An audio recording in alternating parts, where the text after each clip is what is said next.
They stole my idea, patented it, and painted me as a liar. I watched them on stage, smiling under bright lights, holding my prototype in their hands, the one I spent 3 years building from scratch. The crowd clapped for them. My name wasn't even mentioned. And in that moment, I realized they didn't just take my invention, they erased me. If you enjoy stories about justice, betrayal, and revenge that hit a little too close to home, make sure to subscribe so you don't miss what comes next, because this one gets wild. My name's Jake. I was 28 when it happened, a young engineer working for a small tech startup in California. I wasn't rich, but I had something better, an idea that could change everything. It was a smart device, a small modular sensor that could adapt to dozens of different tools. Simple, powerful, and years ahead of its time. My teammates called it the chameleon chip, and for a while I thought we were building the future together.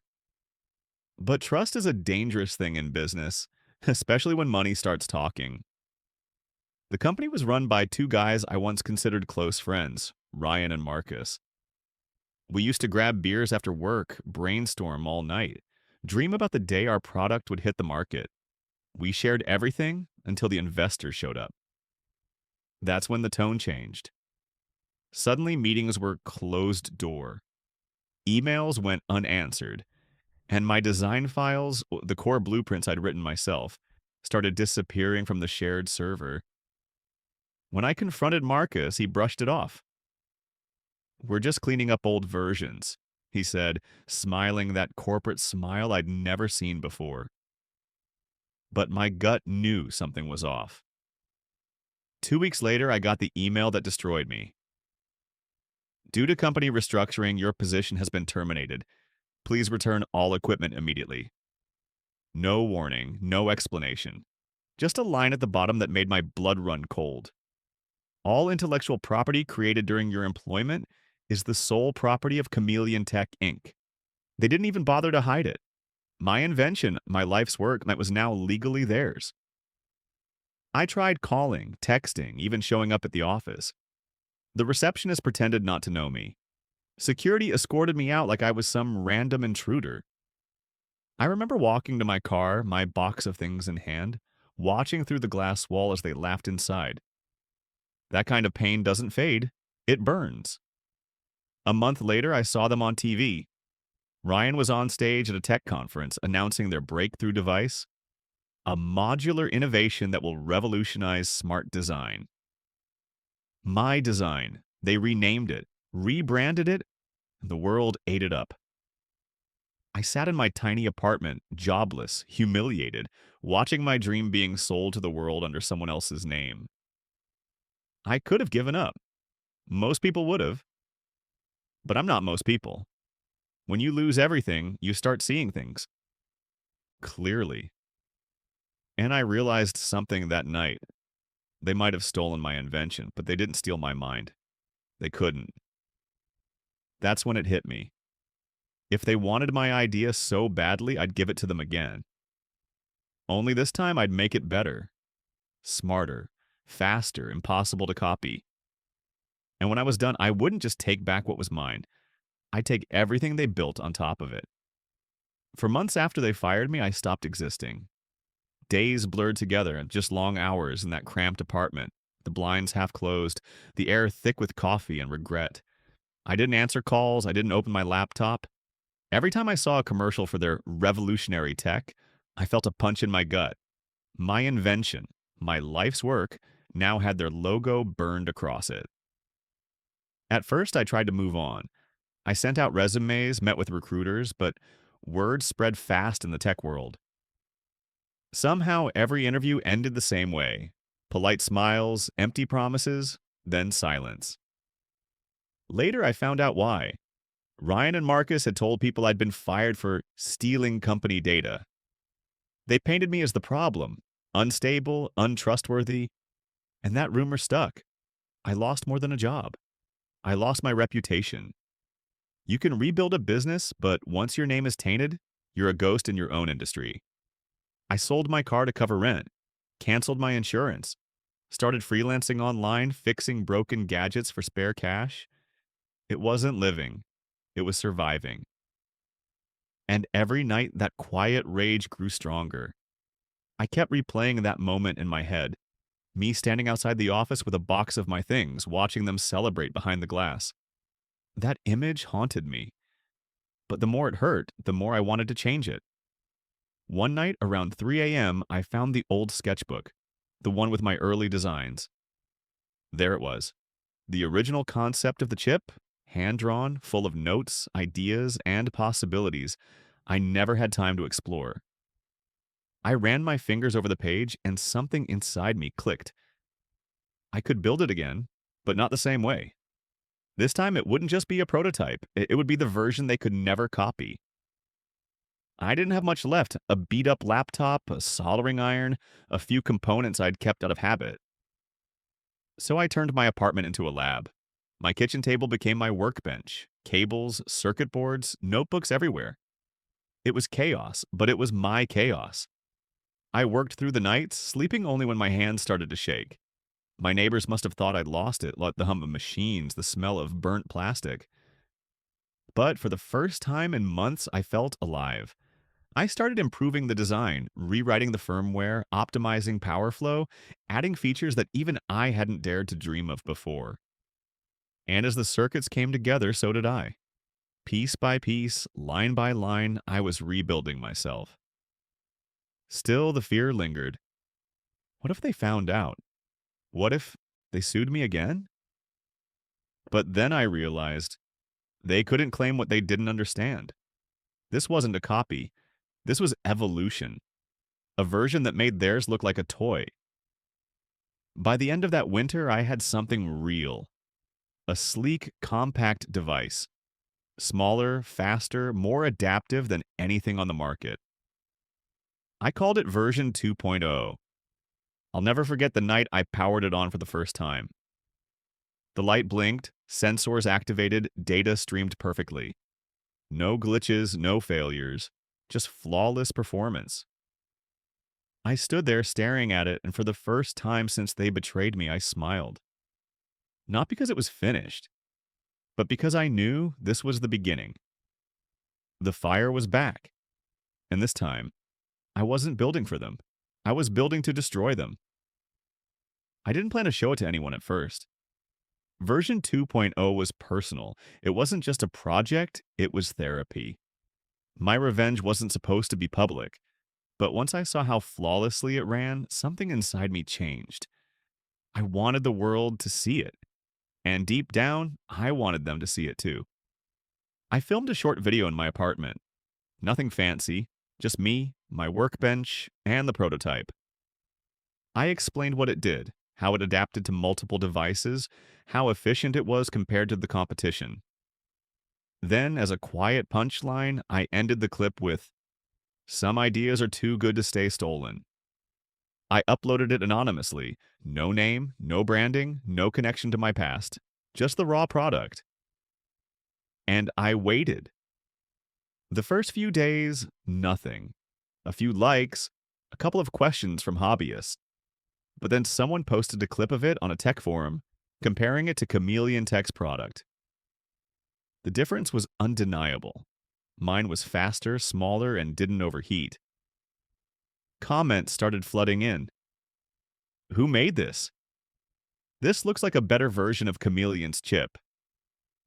Did they steal this design? Within a week, the video hit 1 million views.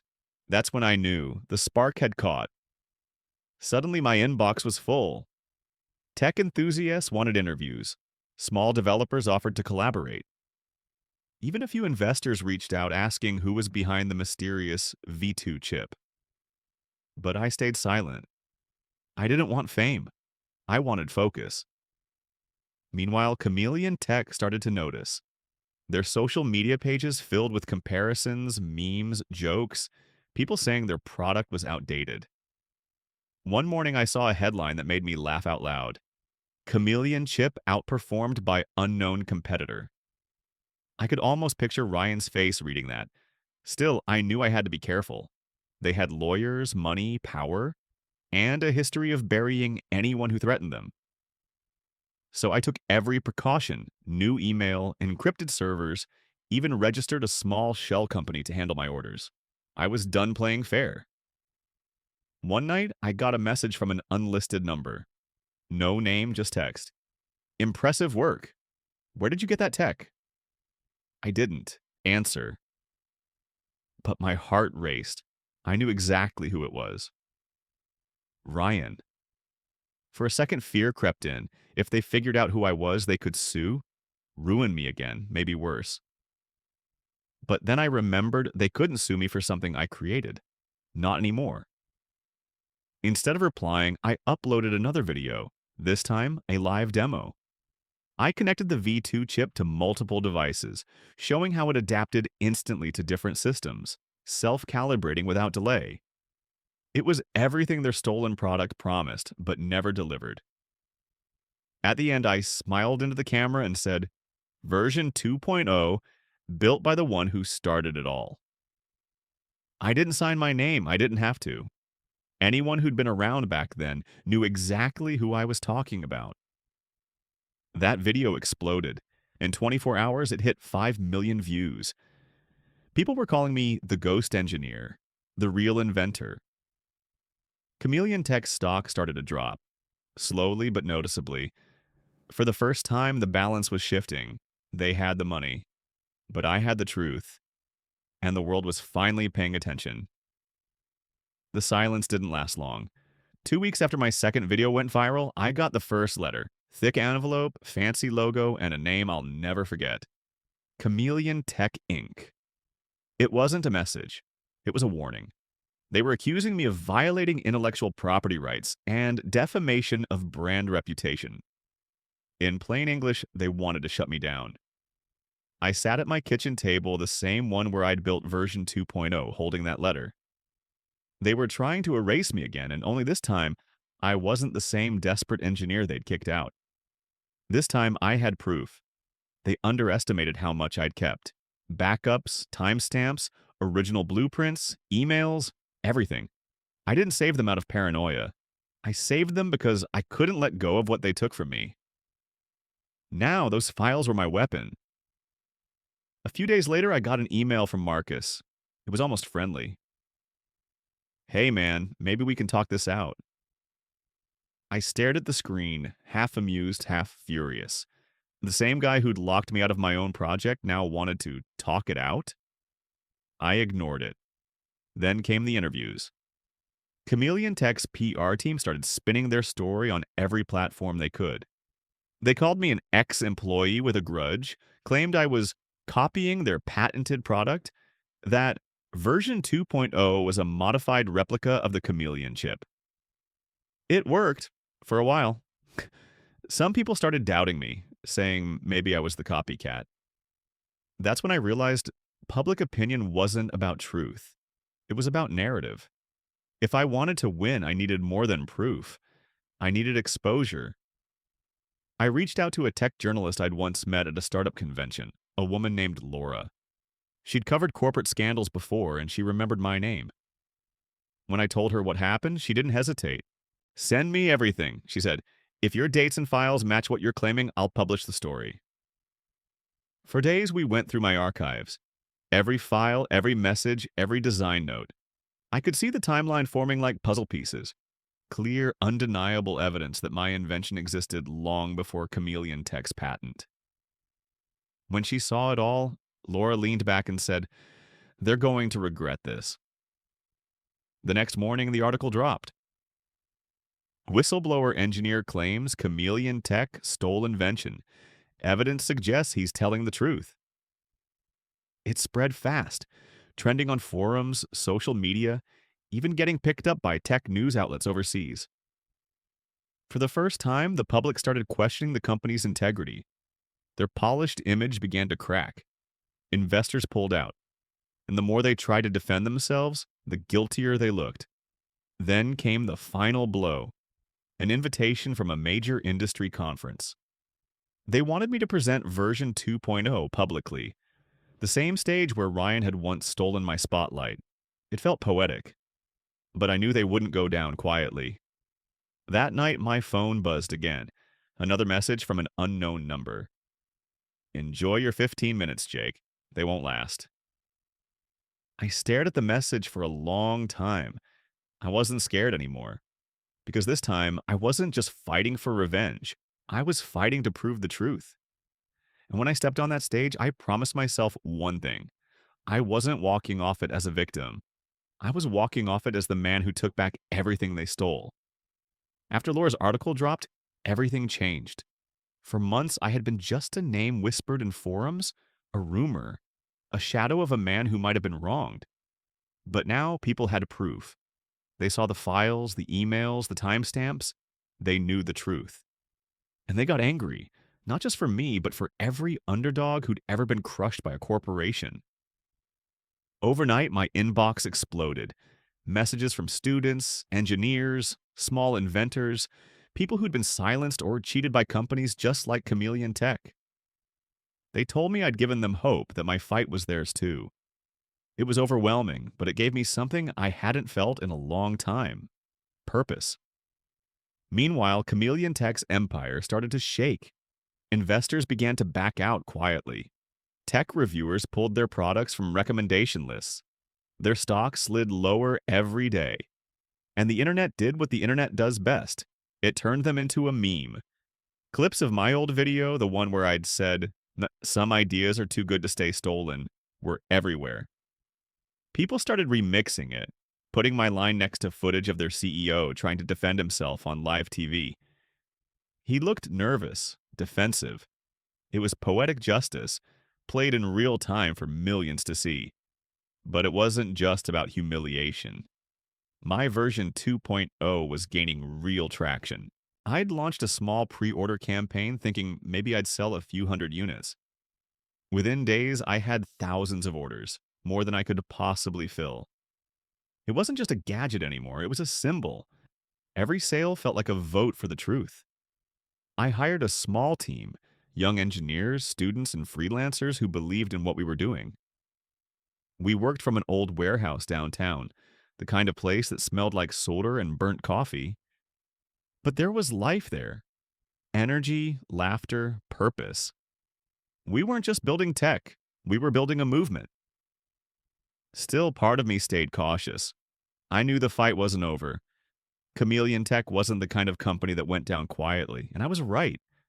A leaked report from inside their headquarters started circulating online. Internal emails showing how they'd covered up the theft, silenced former employees, even manipulated patent filings. No one knew where it came from, but I had my guesses. Someone inside their own walls had finally had enough. When the report hit the media, the damage was irreversible. Their CEO, Ryan, went on a live broadcast trying to deny everything, but his voice cracked halfway through. You could see it in his eyes. He knew it was over. That night, as I watched the news coverage from my workshop, I didn't feel joy. Not yet. Because deep down, I knew this wasn't the end. People like Ryan didn't accept defeat. They regrouped. They plotted. And if I'd learned anything, it was that the most dangerous moment wasn't when your enemy was winning. It was when he realized he was losing. I looked at the prototype on my desk, the same one that had started it all, and I knew what was coming next. They weren't done fighting, and neither was I. The letter came early in the morning, thick, heavy envelope, same cold logo, Chameleon Tech Inc. Only this time it wasn't a warning. It was a declaration of war. They were suing me. Full-scale litigation, claiming I'd unlawfully profited from stolen technology, breached confidentiality agreements, and damaged corporate reputation. It was the kind of lawsuit meant to bury someone alive in paperwork, to drain them dry until they simply gave up. My lawyer, a friend of Laura's, read through the documents and sighed. "They're not trying to win," he said. "They're trying to exhaust you. They know they can't prove it, but they can make it hurt." And he was right. Legal fees, meetings, depositions. It felt endless. Every week, another letter, another accusation, another attempt to break me. I'd wake up in the middle of the night with my heart pounding, thinking about losing everything again, my company, my home, my idea. But then I'd look at the prototype on my desk, glowing softly in the dark, and I'd remember why I couldn't quit. Because if I gave up now, they'd win. Again. So I started fighting smart. Every document they sent, I countered with evidence, timestamps, emails, files. Every claim they made, I disproved with data, and every meeting I recorded, logged, archived. If they wanted to fight dirty, I'd fight clean, but with precision. Meanwhile, the public was watching. The lawsuit made headlines, but not the way they'd hoped. People saw it for what it was: a corporate giant trying to crush a smaller creator. Support poured in: donations, letters, even free legal advice from professionals who wanted to help. It wasn't just me anymore, it was us. Then something unexpected happened. A former Chameleon Tech employee, someone I'd never met, reached out anonymously. They sent a message. "I have something you'll want to see." Attached was a file. Inside, internal correspondence between Ryan and Marcus, planning how to remove me from the project before they patented it. The date on the emails? Months before I was fired. It was the smoking gun. My lawyer stared at the screen, speechless.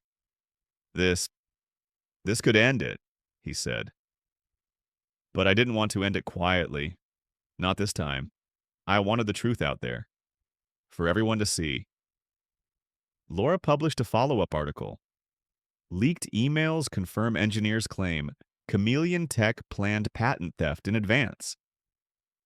It spread faster than the first story. News anchors debated it live. Legal analysts picked apart every sentence. Chameleon Tech's PR team tried to spin it, called it out of context, edited, fake. But the damage was done. Their credibility was gone. The lawsuit that was supposed to destroy me suddenly turned into the rope tightening around their neck. Their lawyers started stalling. Court dates got delayed. It was obvious they were trying to find a way out. And then, one morning, my lawyer called. "They want to settle," he said. "They'll drop everything if you sign a non-disclosure agreement." I laughed. After everything they did? No, they wanted a fight. They've got one. That day, I decided I wasn't just going to win. I was going to expose them completely. The courtroom was colder than I expected.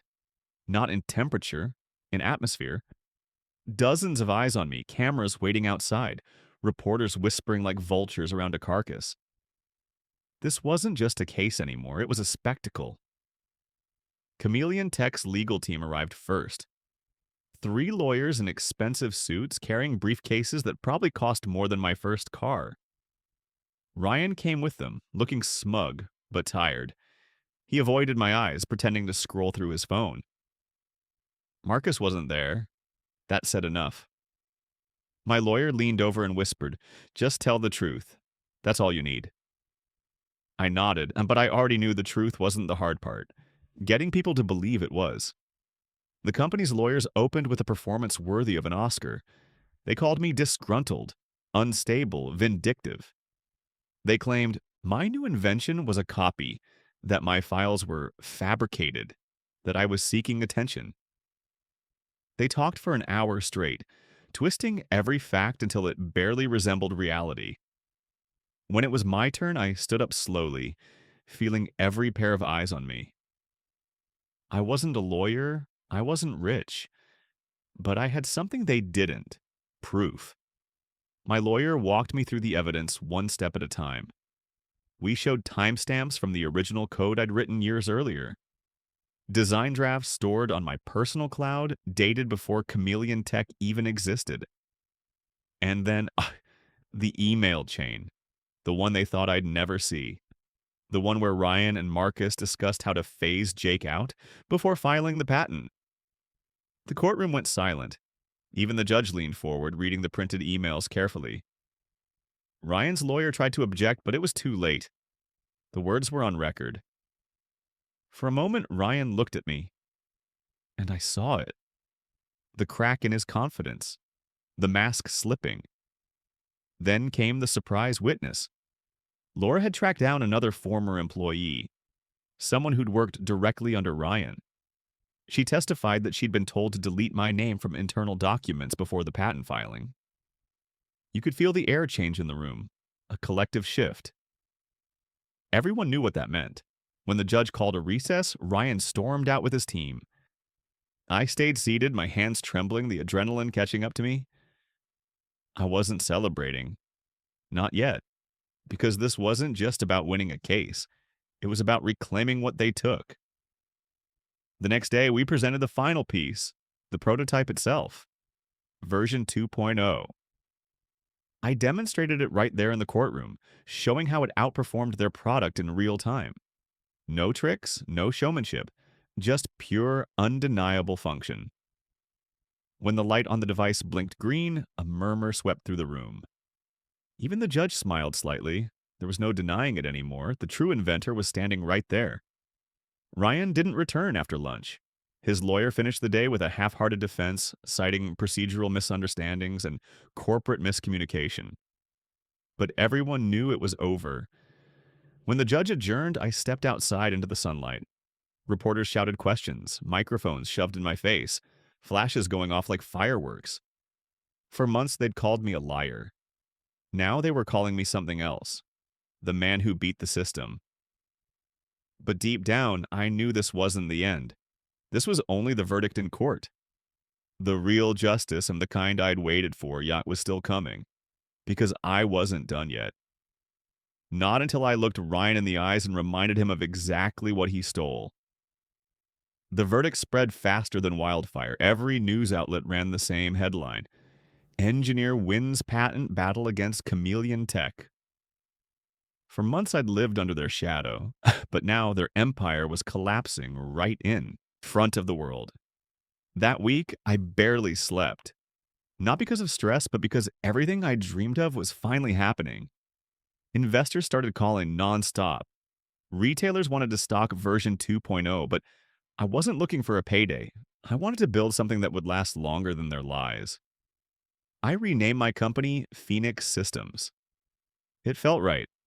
Something born from ashes, rebuilt stronger. We moved into a proper office, small but bright, filled with people who actually believed in the work. Engineers, designers, and dreamers. The kind of people I'd once thought no longer existed in this industry. And unlike chameleon tech, I did things differently. We didn't hide behind NDAs and fake smiles. Every meeting was open. Every idea got credit. When one of my interns came up with a new sensor calibration method, I put her name on the patent. Because I knew what it felt like to have your name erased. And I'd never let that happen to anyone under my roof. Within months, version 2.0 became the top-selling adaptive chip on the market. Reviewers called it a revolution. Tech magazines praised its precision. But my favorite part? Watching Chameleon Tech stock sink lower every single week. Their investors jumped ship. Their board members resigned one by one. Ryan went silent. No interviews, no statements. But sometimes, late at night, I'd get anonymous calls that ended the second I answered. I didn't need to guess who it was. Then came the ultimate irony. A major distributor that once carried Chameleon Tech products reached out. They wanted to sign an exclusive deal with me.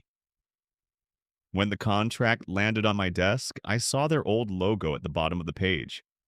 It was poetic. The same company that had once ignored my ideas now wanted to sell them. I took the deal, not for the money, but for the message. Revenge doesn't always have to be loud. Sometimes the sweetest kind is silent. A quiet triumph written in headlines and balance sheets.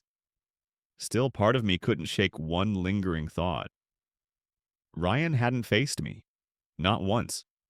He'd lost the company, the money, the respect, but he'd never looked me in the eye since the day they fired me. That unfinished moment stuck with me.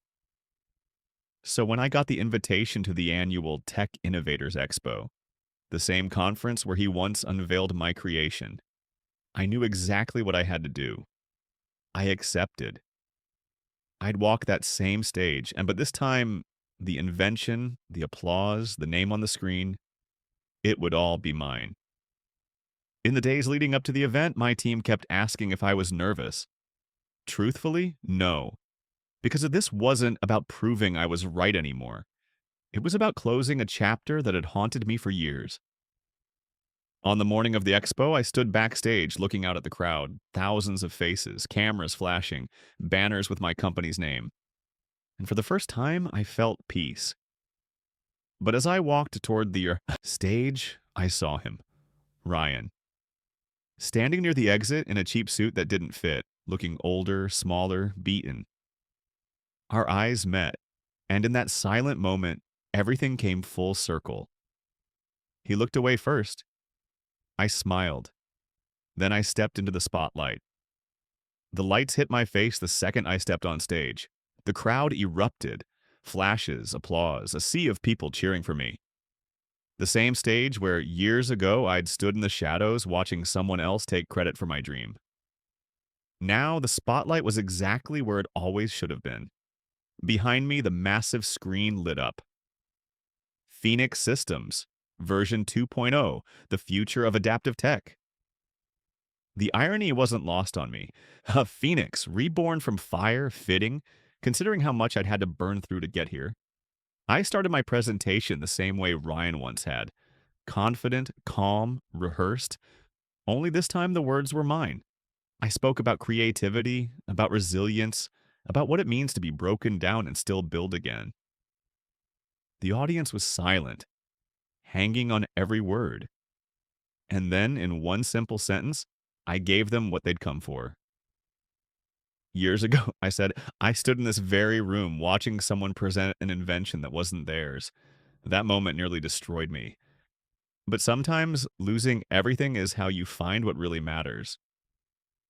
The applause started slow, then grew like thunder. But in the front row, I saw him, Ryan, sitting alone trying to stay invisible. For a second, the noise around me disappeared. It was just him and me. When the presentation ended, the crowd surrounded me, shaking my hand, asking questions. But my eyes stayed on Ryan. He stood, hesitated, then walked toward me. Security looked ready to intervene, but I waved them off. He stopped a few feet away, looking smaller than I remembered. His once perfect posture was gone. His eyes were tired, defeated.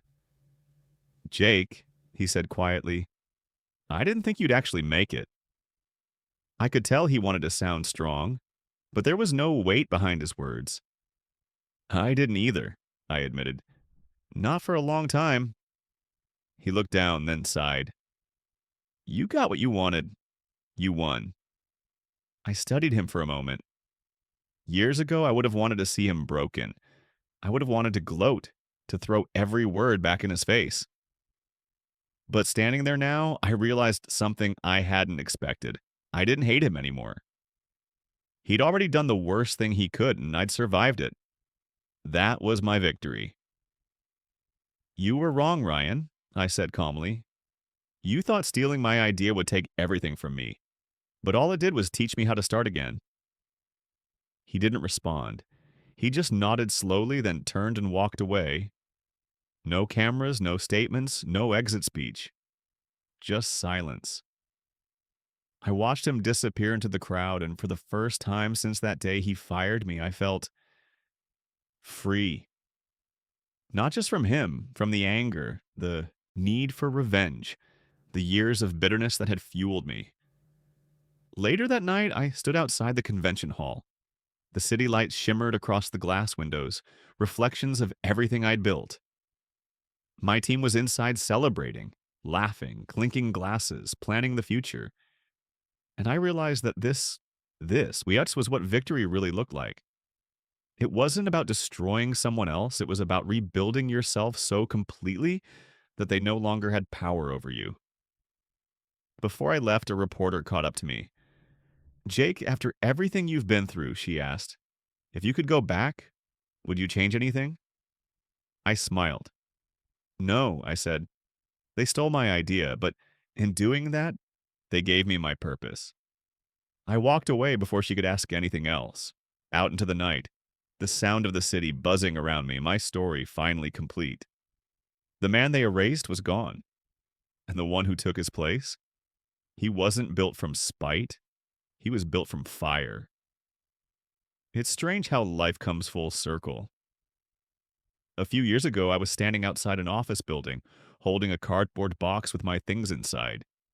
Humiliated, angry, and completely lost. Now I walk through the glass doors of my own company, and every person I pass greets me with respect. Not fear, not fake smiles, real respect. Sometimes I still wake up at night, half expecting to be back in that tiny apartment, surrounded by failed blueprints and cold coffee. But then I see the skyline outside my window, the lights from my workshop glowing below, and I remember I made it. Not because I got even, but because I didn't stay broken. Phoenix Systems kept growing faster than I ever imagined. We expanded into clean energy tech, sustainable devices, open source projects that anyone could improve. I started mentoring young engineers and people who reminded me of myself back when I still believed everyone in business played fair. One of them, a kid named Aaron, once asked me, "How did you not give up after what they did to you?" I thought about it for a moment and said, "Because if I did, they'd win twice." That became our motto, printed on the office wall on every team t shirt. It wasn't about revenge anymore, it was about resilience. A few months later, I got an email from Marcus, just one line: "I'm sorry." I didn't reply. Not because I was angry, but because I didn't need to.